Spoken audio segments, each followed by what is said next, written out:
Okay, we could spend the whole rest of the day discussing, but let's keep going. We got plenty of time in the panel, and thanks, Patrick. So now let's go to John Graham, Head of Value, Evidence, and Outcomes at GSK. Thanks for having me here, and thanks for putting me after maybe the most energetic speaker of 2 days. So hopefully I can keep some of that energy going, although I will be a lot less specific than Patrick was. So I'm here today to talk a little bit about the industry perspective around the myth busting and what we think we need to do in the future. So to me, it's fairly simple, which is we need to have the right answers to the right questions at the right time. And so over the last 2 days, the discussions over what is real-world evidence, and how can we use it, and Patrick's great examples of some of the values that some certain types of real-world evidence can give. The fact of the matter is it's no longer a nice to have, it's a must have. But it's also not a replacement for traditional research. And so last night at dinner we talked a lot about whether we should replace A with B, and then we have B. I say it's A plus B, and then we have something greater. And so as we talk about what is real-world evidence, it is, as the definition Rob gave us earlier, it is a large panacea of methods that involves everything from very simple database studies up to complex, pragmatic, Salford-like studies, which combine a lot of different methodologies.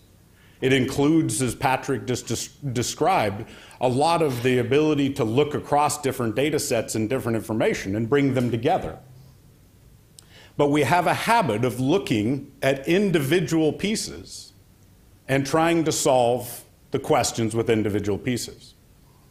And so one of the methods that we've been trying to move from is the idea of study-by-study assessment, which, as a lot of people have talked about here over the last couple of days, leads to building studies that try to answer 20 different questions, to the idea of a challenge-based thinking process.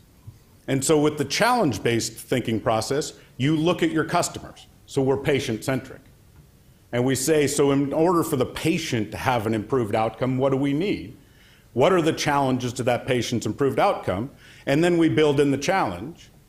And then we look for a book of work that can resolve that challenge.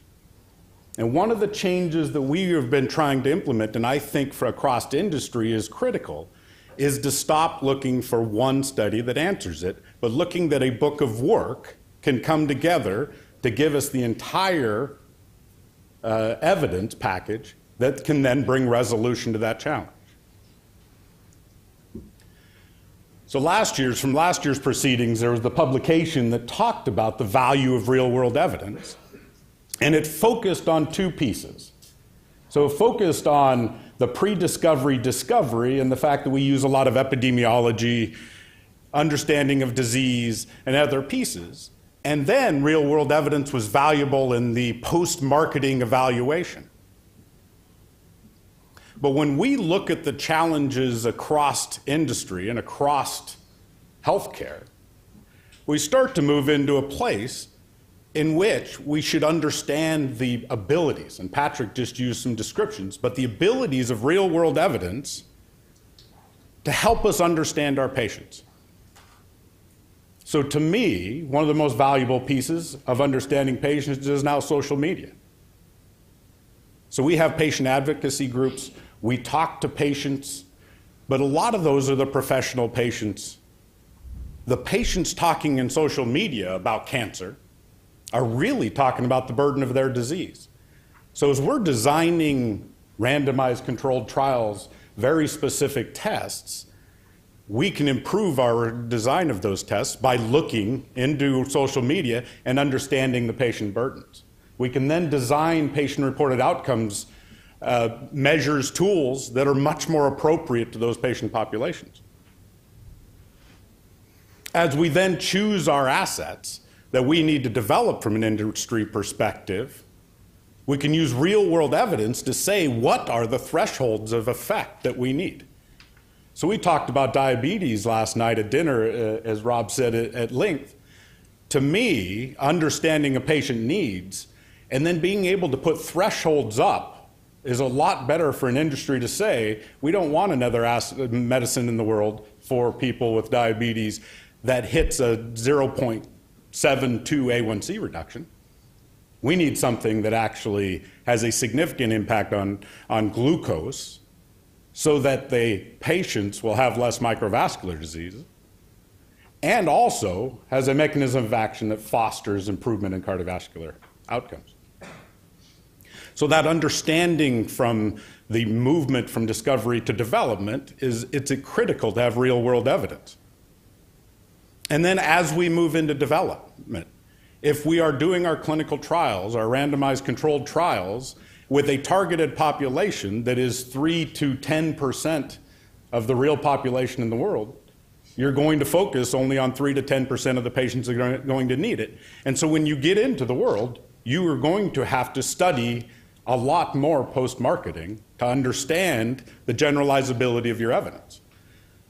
So as was the design, original design with Salford, and as we can do with these more pragmatic designs, is the ability to expand that target population so we understand our medicines better and understand in who they should be used and who will have the best outcomes. And then obviously I won't go through all the uses of real-world evidence in that post-launch phase. As we gain approvals for additional indications, for additional knowledge. But as Patrick said, it is unbelievable the power of data when we come together. And so to me, a lot of what I've heard makes me feel good over the last couple days because it's about collaboration. It's about the patient. It's about outcomes. And I think as we use real-world evidence and think about the fact that this isn't one method with one answer, it is how do we actually resolve the challenges, then we can come together to be successful. So just kind of summarizing this all, for us in the industry, it's about decision making. So it's us deciding what disease states do we need to be in, and real-world evidence helps us to focus. Us deciding how we're going to develop our medicines, and real-world evidence can help us make those decisions. And then really explaining the benefit risks of those medicines to patients. Real-world evidence is critical to doing that. So because when I was growing up, my mother taught me a couple things. First of all, that I have a face for radio,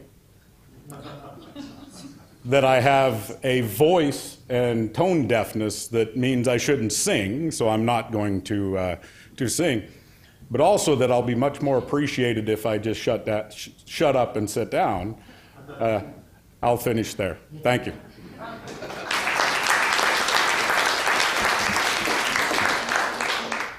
That was great, succinct and to the point.